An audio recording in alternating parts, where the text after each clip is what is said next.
All right, welcome back to Throttle Garage. So today this should be the last video in the series on this little Suzuki Carry. I've got a few loose ends to finish up and that'll be it. So what I gotta do is replace this antenna with a new one. This one has been snapped right off. Installing speakers in the dash. There are no speakers in the dash on this thing.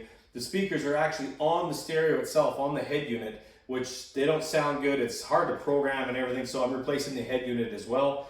And also, the throttle body, I'm replacing the throttle body with a used one because this one, I've got a check engine light that comes on when it's cold. It doesn't seem to have a choke, so it idles really clunky and slow. So I've got to replace that. And lastly, I've got a very small oil leak on the exhaust manifold on one of the bolts. It's kind of strange. I think maybe I've got to put some thread sealant on there. I don't know. I'm going to dig into that and find out what's going on. So anyway, after that, this truck should be 100%. So let's get to it. So this is the head unit in this thing. It's definitely very odd. This is the volume. It's clunky. The buttons to program it are really weird. So anyway, this thing is coming out. I have seen these in other K trucks. It seems to be something that is factory, but I don't like it. So we'll be popping new speakers in these dash. I'm gonna find out how to open these up. Shouldn't be too difficult, but yeah, let's start putting this in. So this is the radio that I picked up. Just something cheap and easy off Amazon. But I did want a CD player, which is what this has. I didn't want a radio that doesn't have a CD player. I'm kind of old school. It's got a remote control that, I don't know, probably never use it. Let's see if we can get this out of here. There you go. Basic radio. So let's go look at installing this. All right, looking at this stupid radio. I noticed this thing isn't very tight. Yeah, it actually slides out. All right, what do we got? It's like our antenna and 4 wires. Looks like this is our power and memory and our ground. 3 wires hooked up. And I'm pretty sure this is just gonna pull off. Yep, look at that, that was easy. Yeah, I'm gonna hook up this wire harness for the power and get it ready for the radio. All right, so I got the wires hooked up. Pretty simple. Basically, you've got your power, your accessory, and your ground. That's all I need for this. The blue wire is an antenna, if I had a power antenna, or if I was running an amp. Now for the antenna wire, looks like it's held on down there with a clip. I'm gonna basically attach a wire to this, a skinny wire. So when I pull the antenna out, this will snake up with the wire. And then when I go to put the antenna back in, I can use that wire to pull the antenna and guide this wire back in, because that can be a bit of a challenge getting these antenna wires back in and out. The speakers, I actually don't have the speakers yet. They're arriving today. So once they arrive, I'll run the speaker wires in and hook up the other plug for this thing. All right, I'm gonna try and show you where this antenna wire goes. You can see it goes down behind the bracket there, and then from there it comes down underneath and goes towards the passenger side of the vehicle. So I'm going to pop the glove box open and have a look from that side. So to open up the glove box fully, you just sort of push these sides in a bit and they'll open. And then once you get it down this far, you can actually, the whole thing just comes out. No screws or anything to remove. You can just easily remove it. But with that gone, now I can see, oh yeah, here we go. There must be a connector here. This is the cable now running towards the driver's side.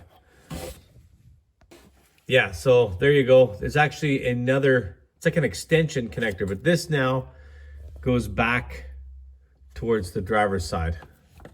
Hopefully there's no clip up there. Yeah, it looks like there might be. That'll be really fun to get to. All right, so I just hooked up an old speaker wire that I've got. It's really long, it's long enough. That clip that's way up inside there, it just popped off there quite easy actually. So I've got this connected, so now I can pull the cable out, the antenna wire out I should say, and this wire here, I'll use that to pull the wire back into the original spot here.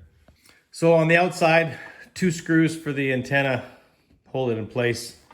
So this will just now lift up, but I'll have to go underneath and fish the wire through so that I can get that right out.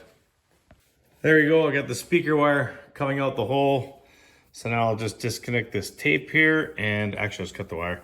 And then when the new antenna comes here in a couple of days, I can fish that all back in place. All right, so my speakers have come in, just some cheap. These were super cheap off of Amazon, but don't need the covers. Let's just go ahead and throw these in the dash and throw the wires out to the stereo area. So I'll see if I can do this while I'm holding the camera. I think you got to get in here and pop this off. Let's see if I can get it here. There we go. Yeah, as I thought, no speakers at all. That'll be very easy to install. Looks to be the 4-inch speakers. That's what I've ordered. So let's get the other side opened up. Okay, so these speakers come with 4 little tabs. I think all 4-inch speakers do come with 4 tabs. 2 tabs you've got to cut off because there's a provision for just 2 to mount it. But there you go. That speaker's in there. We'll just drop this grill in here. And there you go. Speaker's done. I got the wire coming out over here, so I'll hook that up to the stereo and get the other one hooked up. So both speakers are in and I've got my wires all ready to hook up. So the next thing is to get this stereo mounted. So I don't know if this stereo was originally factory, this bracket here with this sort of coin slot or whatever. But what I did is the stereo actually just bolts up very nicely. I just got some screws and screwed the stereo into a factory location. And now I'll just hook up the wires onto the back and this should just slide in nice. All right, so that's mounted. Everything works great. The only problem is I couldn't put this bezel on here, which with that off, you can kind of see a gap around there. But you know what? For what it is, I'm okay with it. Anyway, and also I was able to hook it up with the antenna because there's another connection for the antenna down here. So when the new antenna comes in, I will hook that all up permanently. Okay, so we got ourselves a box of parts. This should be the last box of parts for this truck. One new antenna and one used throttle body.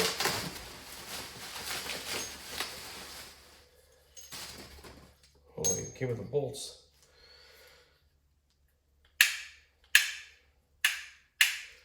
Well, that is the correct throttle body. So we'll get this antenna installed and then we'll work on this. So what I've done is just connected this wire that I pulled through to the antenna. Fish that through here. And now I can pull on this wire and it'll pull this antenna wire down.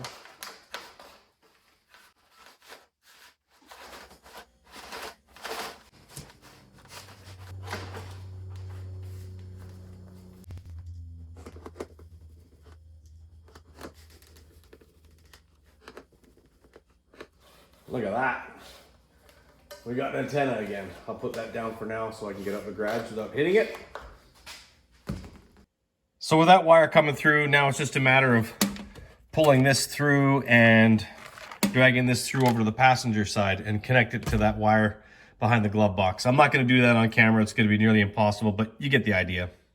All right, the throttle body is pretty self-explanatory. There's 3 connectors to undo, your throttle cable, remove your air box, and 3 hoses. The important thing is there's 2 coolant lines that go to it. So what I'll do is I'll pull the throttle body back, push it over to the side, install the new throttle body, and then remove those hoses real quick one at a time and put them onto the new throttle body so they don't get a lot of coolant leak out, because it will leak out coolant. So I'll do that real quick. I'm not going to put this on camera. It's just going to be, it's pretty self-explanatory. So we'll just see what it's like when it's done. All right, I just got the new throttle body, new used throttle body bolted on. Do yourself a favor, get a coolant or some kind of a tray underneath. Yeah, there's no way you're going to avoid spilling coolant doing this. So yeah, I ended up giving up, putting the hoses back on and put a drip tray to catch all the coolant. That way I can just pour it back in. So anyway, I'll finish up my connections on here and we'll start it up. All right, let's see if this works. Make sure we're neutral here.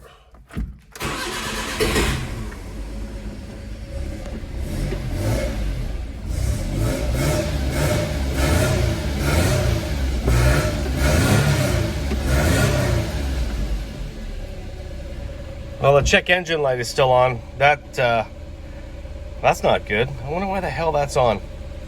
Unfortunately, with these Japanese trucks, it won't communicate with my code reader. At least the one I've got. I might have to look into that. Anyway, I'm gonna go add some coolant and open my garage door so I don't die of carbon monoxide. All right, I want to run this too long because I don't want the exhaust to get too hot. But anyway, where the leak is this bolt right here is got an oil leak. And it's not running down the block.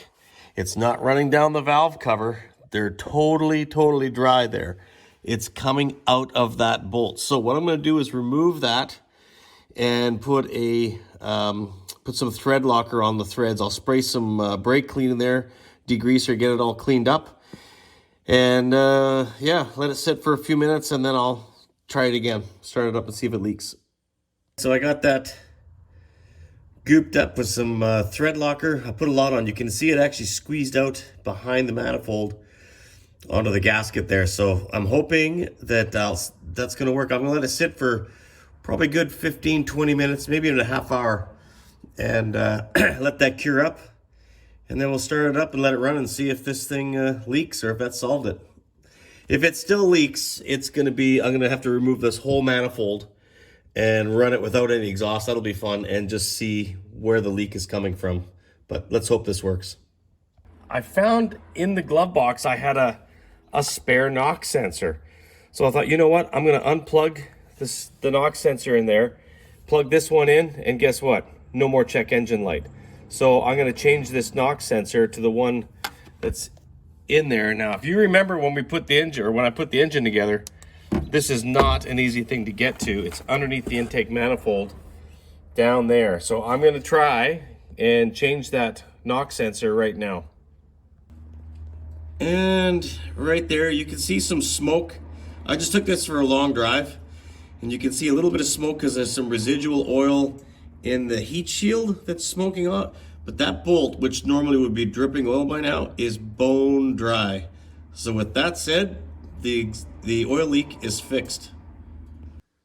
All right, so there you go. Just took this for another test drive down the highway, and it runs absolutely perfect. Lots of power for this little truck. The oil leak is gone. The radio works, got the antenna on there. Four-wheel drive system works perfect. The diff lock works. The only thing that I did not do on this truck that can be done is the tear in the driver's seat. I didn't bother with that. The next owner can either keep it the way it is or fix it. That's up to them. But it is going up for sale now.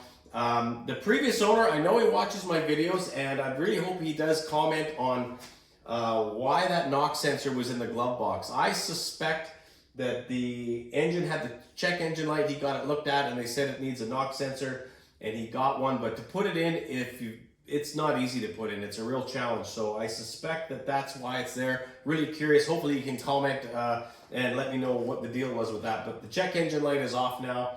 This thing is great. So with that said, that's going to put an end to this series. I hope you enjoyed the video and this whole series. It's been a lot of work, but it's been a lot of fun too, because this truck is now, it just runs great. Before I go though, I just want to remind you that my podcast is coming up pretty quick. Trimble Garage Podcast.